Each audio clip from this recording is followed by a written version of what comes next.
Fala pessoal, vamos lá? Continuando, estávamos falando do estágio de convivência. Para reforçar, qual é o mesmo? O prazo do adotando aí nacional, 90 dias, podendo ser prorrogável por mais 90, 180 dias. Davi, pare! Não, é para você encher o saco, mas vai aprender, não vai esquecer. Desde que decisão fundamentada do juiz. Se for um estrangeiro ou residente fora do país, de 30 a 45 dias, também podendo ser prorrogado por igual período, desde que decisão fundamentada. Agora, é possível dispensar esse período? Sim ou não? Se fosse uma prova da CESP, né, CESP-UNB,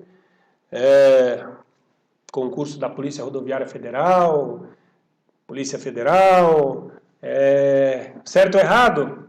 Se vem essa questão, né, dentro, que lá eles trazem a situação, o caso hipotético, a situação hipotética. Conta uma história e você deve afirmar se é verdadeiro ou é falso, se está certo ou está errado. É possível ou não? Sim, pessoal. É possível com uma seguinte ressalva.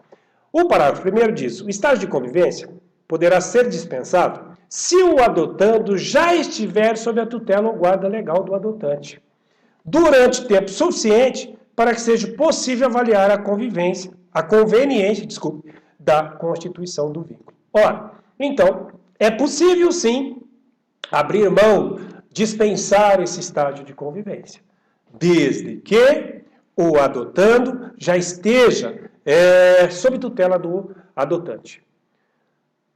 Se já tiver tempo, tela ou guarda, se já tiver tempo, trava-língua aí, se já tiver tempo suficiente, né, que seja possível avaliar a conveniência, ou seja, essa convivência é para aproximação mesmo, mas já criaram o vínculo, então não tem por que ter o estágio de convivência. Nesse caso, seria possível a dispensa. Maravilha? Vamos lá então, continuando. Aquele que detém a guarda, de fato, da criança ou do adolescente, estará dispensado do estágio de convivência? Sim, nós já vimos isso, não já vimos? Vamos lá. A simples guarda de fato não autoriza por si só a dispensa da realização do estágio de convivência. Foi exatamente que eu coloquei desse tamanho aqui para você não cair na pegadinha do vigário. Por quê? Porque o artigo anterior, o parágrafo anterior, ele diz que sob tutela ou guarda legal do adotante. Aí induz a gente pensar que sim, induz a gente pensar que o simples fato de ter a guarda, ou seja, ele tem a guarda de fato, ainda não de direito, já dispensa. Não. Por quê? Porque a regra deve avaliar a conveniência, ou seja, já criaram o vínculo, se não criaram o vínculo, é possível que tenha o convívio, certo? Então, por isso que eu destaquei aqui, para que nós possamos ter na cabeça fixado isso. A guarda de fato, por si só, não dispensa o estágio de convivência. Maravilha? Repetindo, a simples guarda de fato não autoriza por si só a dispensa da realização do estágio de convivência. Pessoal, uma gaivotinha básica quando tocar no assunto dispensa desse estágio de convivência, você deve prestar atenção na interpretação da questão, na leitura da questão. Porque se a questão te levar a crer que já há esse convívio, né, é evidente o convívio, já há este vínculo, não tem porquê. Agora, se a questão apenas taxar, que é o exemplo do parágrafo 2º, dizer que já tem a guarda de fato, logo é possível assim, então dispensar, por si só dispensar o estágio? Não, porque ele pode ter a guarda, mas ainda não tem o vínculo, não há o convívio. Então, por isso que o parágrafo 2º diz que por si só não dispensa. Certo? Dúvidas? Não dúvidas? Se não há dúvidas, há dívidas. Então, senhores, Tutela, adoção, guarda, seja qual for o concurso, seja os que nós estamos gravando, né? Ou seja, a motivação para gravar esse curso são os concursos da Polícia Civil, da Polícia Militar, Guarda Municipal de São José dos Pinhais, Guarda Municipal de Campo Largo, Guarda Municipal de Campina Grande do Sul. Mas, no que diz respeito à guarda, adoção, tutela, seja qual for o concurso, são tópicos fortíssimos para que sejam feitas questões sobre esses temas. Maravilha? E ao findar o estágio de convivência, necessariamente o juiz aprovará a adoção? O juiz está vinculado a esse estágio? Ah, Davi. Sabe que eu não sei? Pessoal, claro que não, né?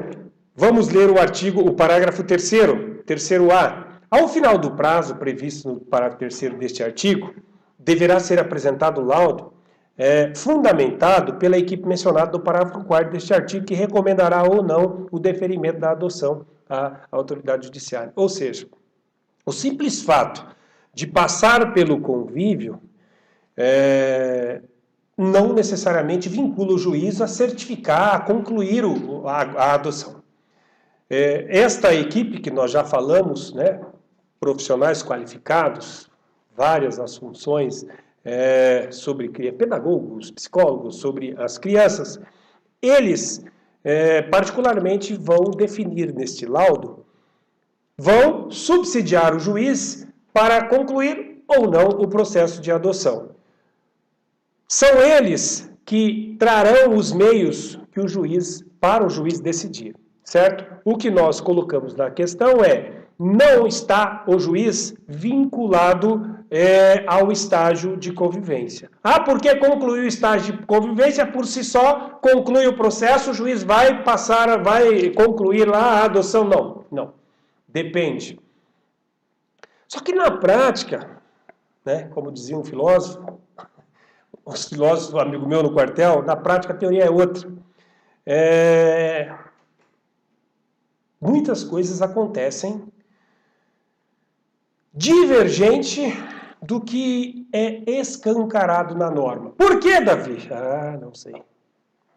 Tem coisas que são difíceis de acreditar, mas elas realmente acontecem. Eu já vi casos de que foi assim, muito rápido essa adoção, o convívio foi muito pouco e no final dá problema. É visto que dá problema.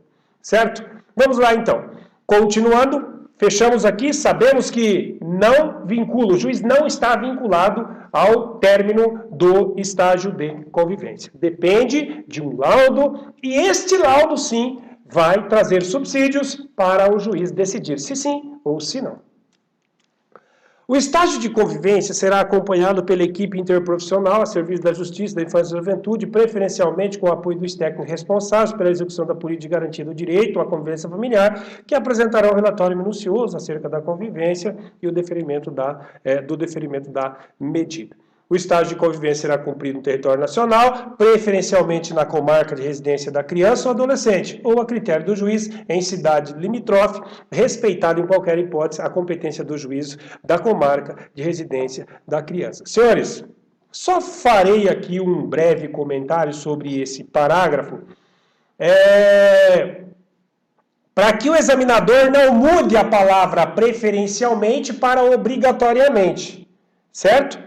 Então, esse estágio de convivência, ele preferencialmente, ou seja, é importante, é melhor que seja cumprido no local, na comarca onde está tramitando o processo, certo? Na comarca de residência da criança ou do adolescente. Mas, a critério do juiz, pode ser em cidade limítrofe, né? Cidades próximas. Respeitar em qualquer hipótese a competência do juízo, comarca da residência.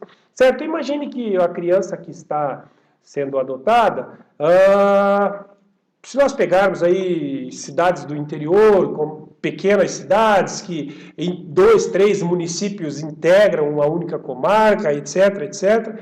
Então, senhores, com certeza, se os pais fossem dessa outra comarca, o juiz, a critério deste, pode sim autorizar, mas tendo como prioridade sempre o local da criança, onde a criança reside, certo? Só cuidado para que não venha uma questão dessa em prova, dizendo ali obrigatoriamente, e você caia na pegadinha do malandro aí, tá? Preferencialmente, local onde reside a criança. O vínculo da adoção constitui-se por sentença judicial, que será escrito no registro civil mediante mandado do qual não se fornecerá certidão. Ora, após prolatada a sentença, pronto.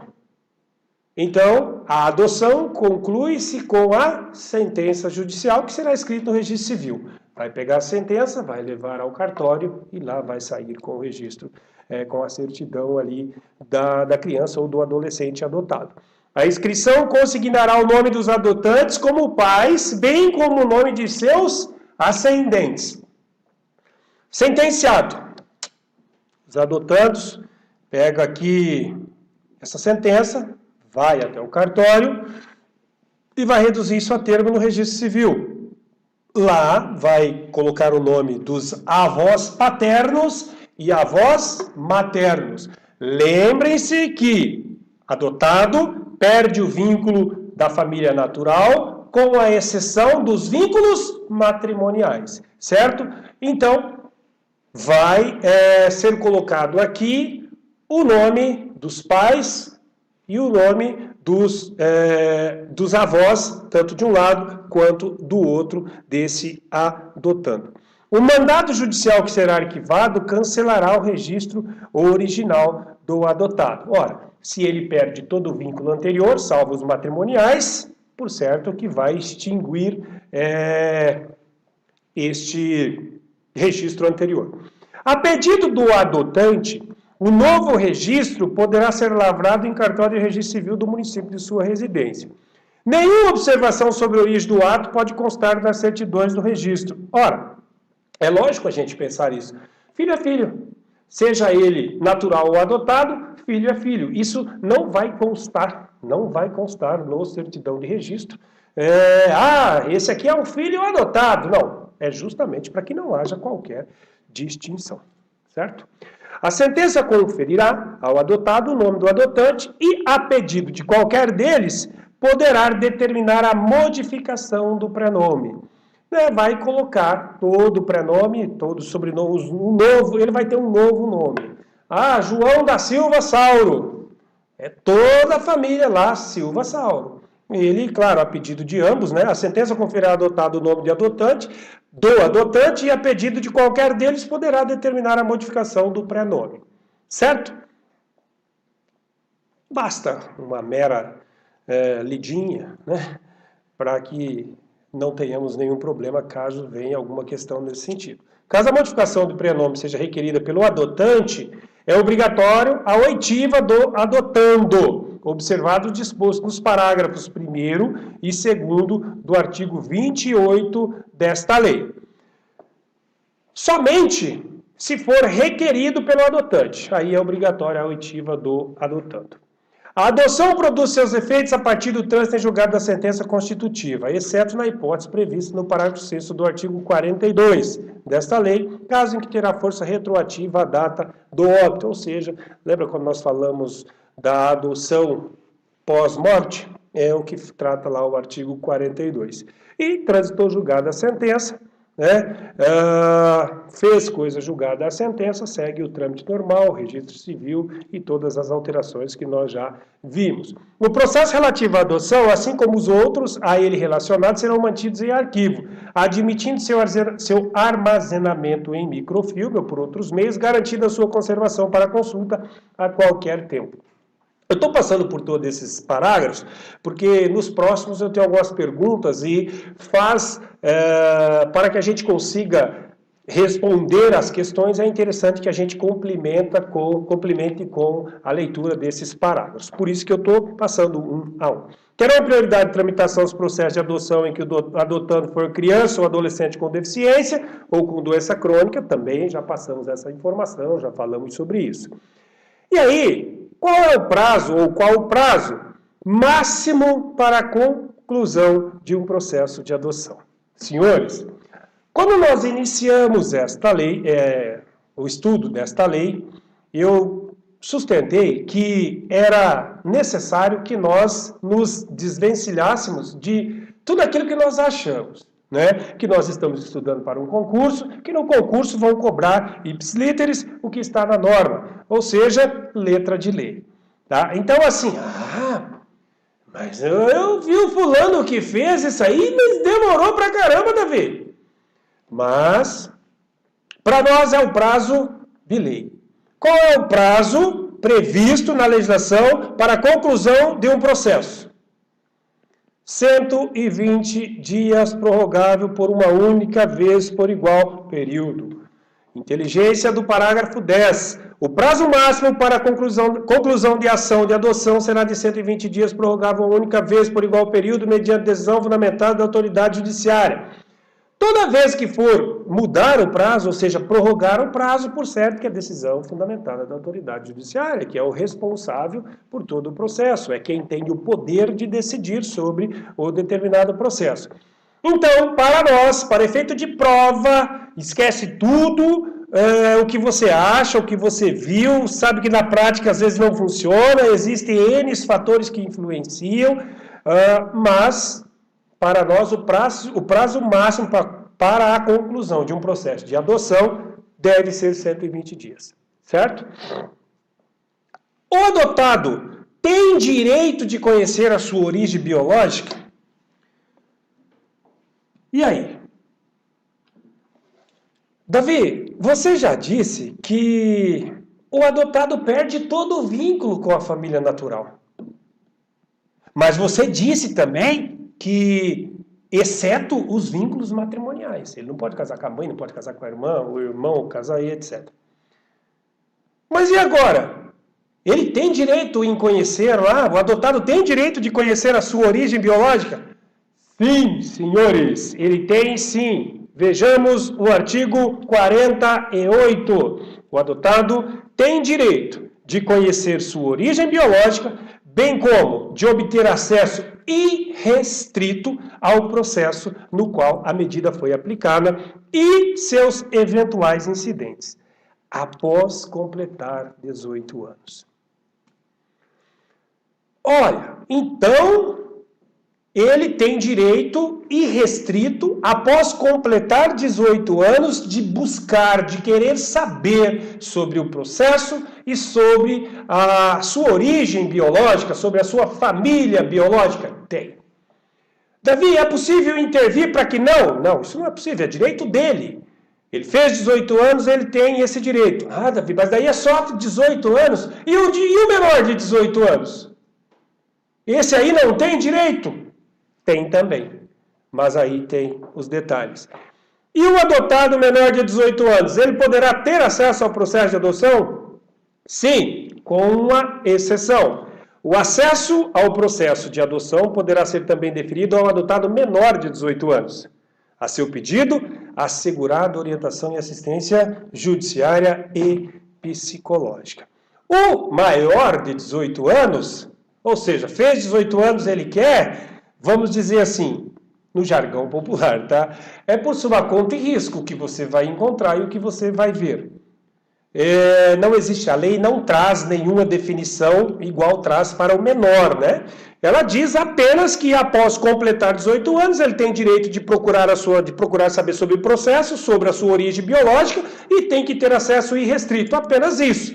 Já o menor de 18 anos, ele também pode, desde que a seu pedido, mas o Estado deve garantir a ele uma assistência e orientação jurídica e psicológica.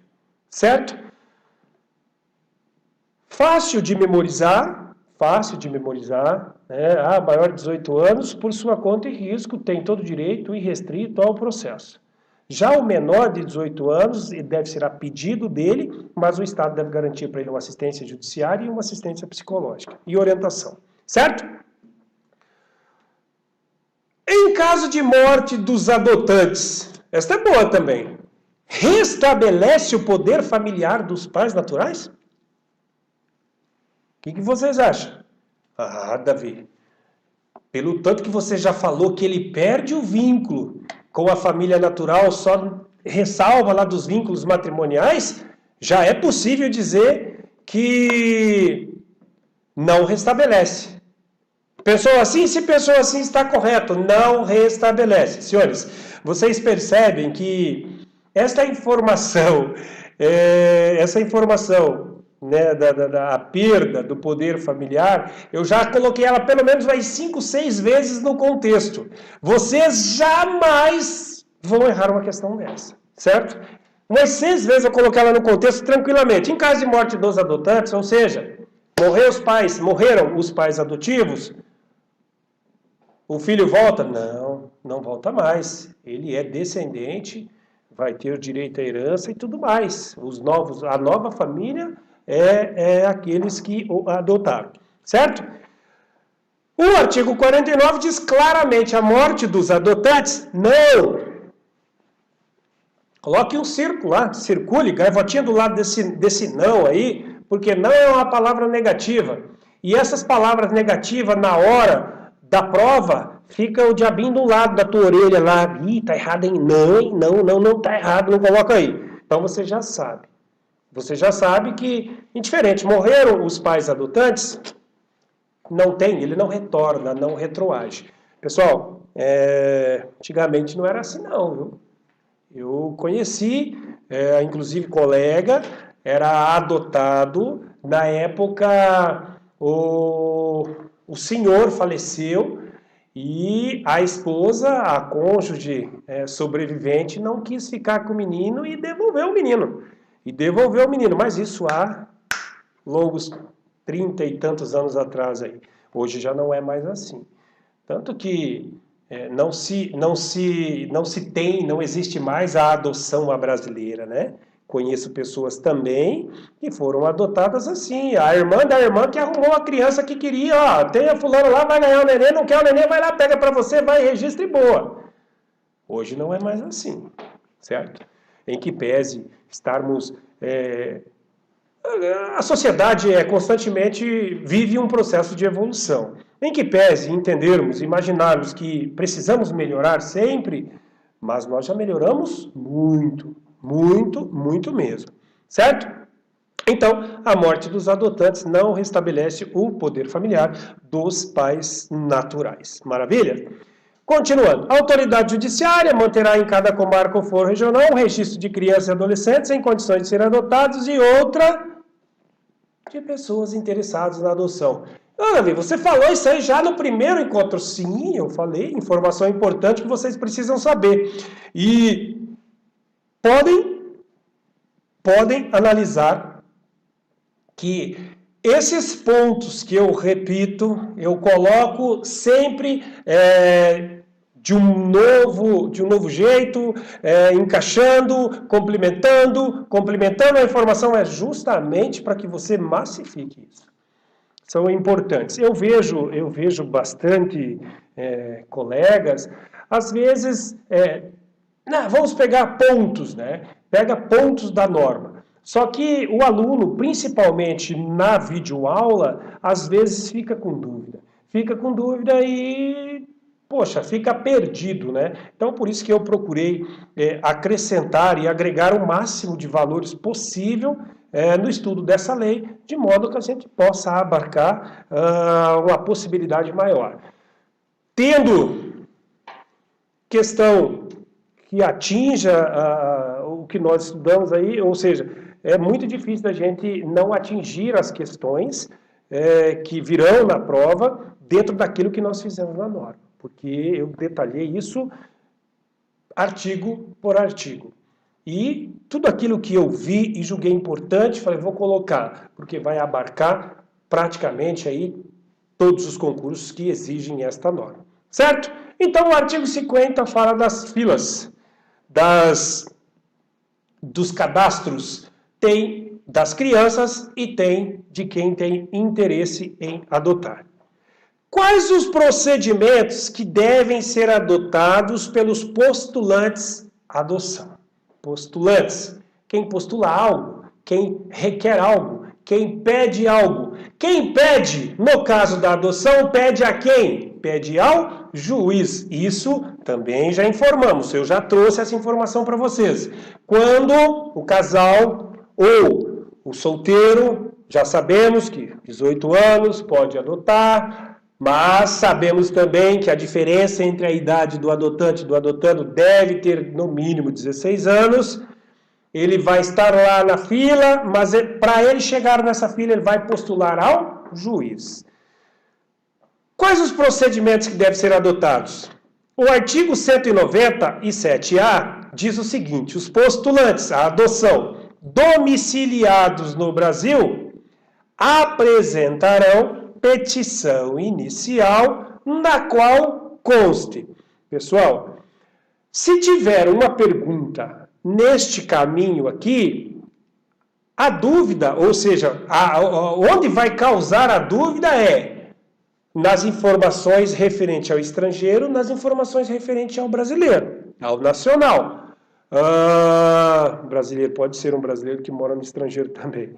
Mas ao nacional, a pessoa que reside aqui no país. Então prestem atenção, marquem umas gaivotinhas ali, é importante dar umas 2 lidas aí para desencargo de consciência. Então, para aqueles nacionais, residentes, domiciliados no Brasil, que pretendem adotar, eles apresentarão uma petição inicial ao magistrado, ao juiz, ao Poder Judiciário, requerendo constando as seguintes informações. Qualificação completa. Bastião da Silva Sauro, brasileiro, casado, montador, RG, CPF, endereço, CEP. Usuário do e-mail eletrônico, Bastião da Silva, etc, etc. Então, qualificação completa é o primeiro princípio básico. Cuidado com o núcleo preparatório aqui, o núcleo de concursos da Federal do Paraná. Eles adoram essas questões, 1, 2, 3. Somente 2, todas estão certas, todas estão erradas. Que é uma luta constante para a gente anotar na prova que todas estão erradas. Ou é só eu que tenho esse problema? É só eu que tenho esse problema? Porque eu sofro. E ainda porque normalmente essas questões, ela te deixa dúvida. Né? E é justamente para isso. Mas é difícil de anotar todas erradas. É difícil. Por isso que nós estudamos, lemos, tem que reler. Dados familiares, todas as informações, né? Dados familiares. Cópias autenticadas de certidão de nascimento ou casamento ou declaração relativa ao período de união estável. Lembro que eu ainda até fiz a pergunta se para a adoção em conjunto era obrigatório o casamento. Lembram disso? E chegamos à conclusão que não é obrigatório o casamento para a adoção em conjunto, mas deve ser comprovado a estabilidade familiar.